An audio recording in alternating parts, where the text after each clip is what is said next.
An absolutely gorgeous evening in the Truckee Meadows for some baseball. And tonight at Greater Nevada Field, the Reno Aces continue on playing host to the Fresno Grizzlies. And hi, everybody. Welcome inside our broadcast booth alongside Conrad Schmidt.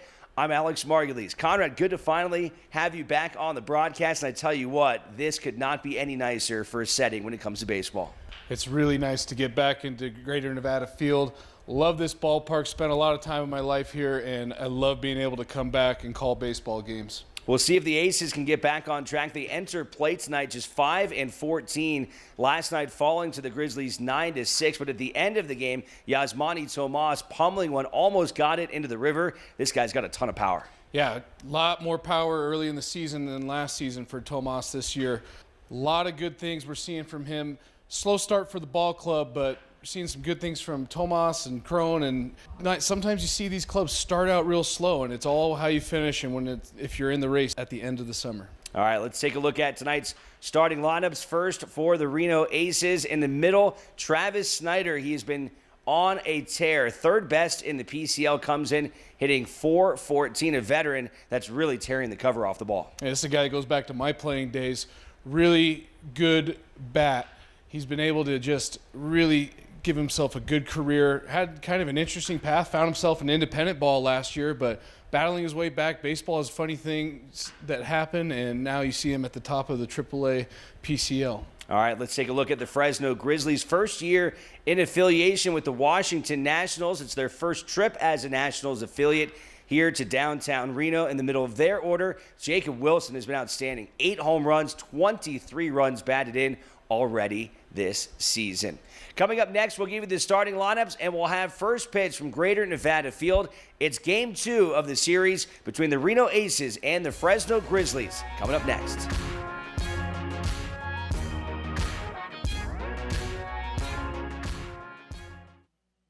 Under the bright lights of the biggest little city, we welcome you just north of the campus of the University of Nevada and Lawler Event Center as the Nevada Wolfpack play host to the Santa Clara Broncos. And hi, everybody. Welcome to Courtside alongside former Nevada guard Keith Fuchs.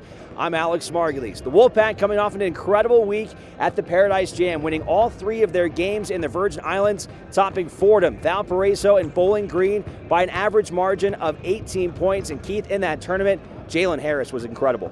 Yeah, Jalen Harris finally came on strong and found a rhythm after being injured and limited early with that foot. He's big, he's athletic, and he can get any shot he wants on the floor. He's also taken some playmaking pressure off of Lindsey Drew, averaging 4 assists a game so far this season. Maybe most importantly, on the defensive end, he's really become a vocal leader, which Coach Alford wants him to do, and has really helped him improve defensively. Jalen Harris led Nevada in points, rebounds, and assists in that Paradise Jam.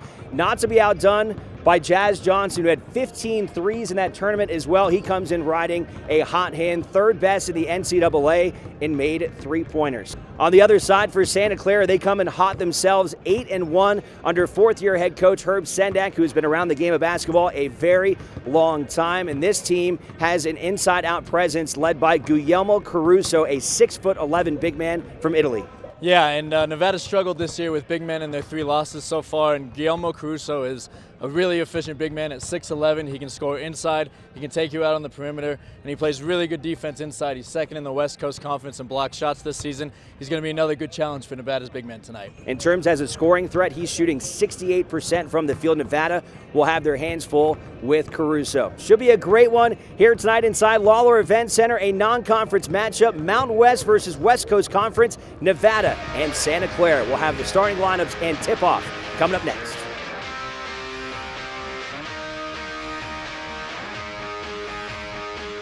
Will wrap up their non-conference home slate against Texas Southern.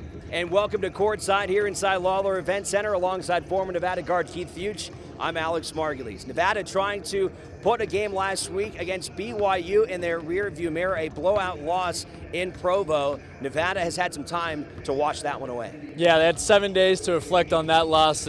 Disappointing outcome. They didn't want to go in there and get beat by 30. You never do, but a good chance to bounce back tonight. Get ready for St. Mary's on Saturday. for Nevada. If they're going, it usually is because of their star guard, Jazz Johnson. He has turned into one of the best three-point shooters in the nation coming into tonight's action, number 4 in the country in made threes. Like you said, as Jazz Johnson goes, Nevada's offense goes. In the road trip against Air Force and BYU, he was a combined 2 of 10 from 3 after starting the season off on fire. They ran a lot of bodies at him, forced him to drive into bigger guys, which he struggled with a bit. Look for Nevada to go to him early to get some open threes to get their offense going.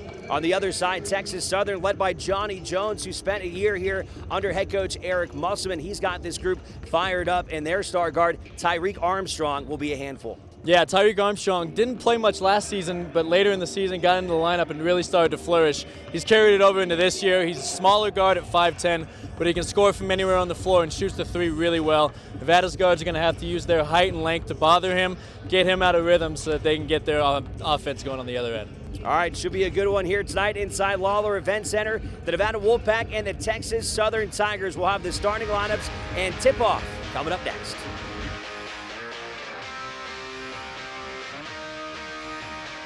A perfect night overlooking downtown Reno and just up the street at the University of Nevada. At Lawler Event Center, the Wolfpack men's basketball team looking to make it 2 consecutive wins under new head coach Steve Alford. And welcome to courtside here at Lawler Event Center alongside former Nevada and Bishop Minot guard Keith Fuchs. I'm Alex Margulies. Nevada coming off their first win under Coach Alford this weekend over LMU, and now another stiff test here tonight against Texas Arlington UTA. Keith, when we look at this matchup, we begin with Nevada's guard, Lindsey Drew, and right now, coming off of injury, he's looking like an All-American. He is. He's looking like an All-American, averaging 27 points, 7.5 rebounds, and 7.5 assists.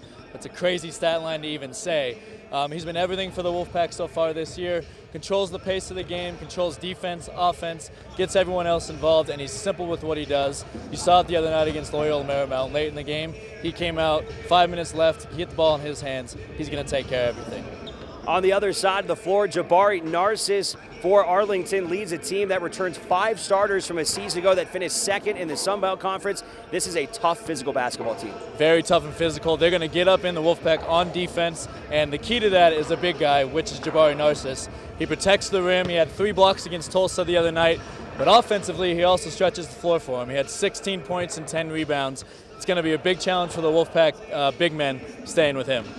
Narcissus and UT Arlington coming in 2-0 on the season. Nevada 1-1. Should be a great non-conference battle here in Reno, Nevada. We'll have our starting lineups and tip-off coming up next. It's the Wolfpack and the Mavericks here on Nevada Sports Net.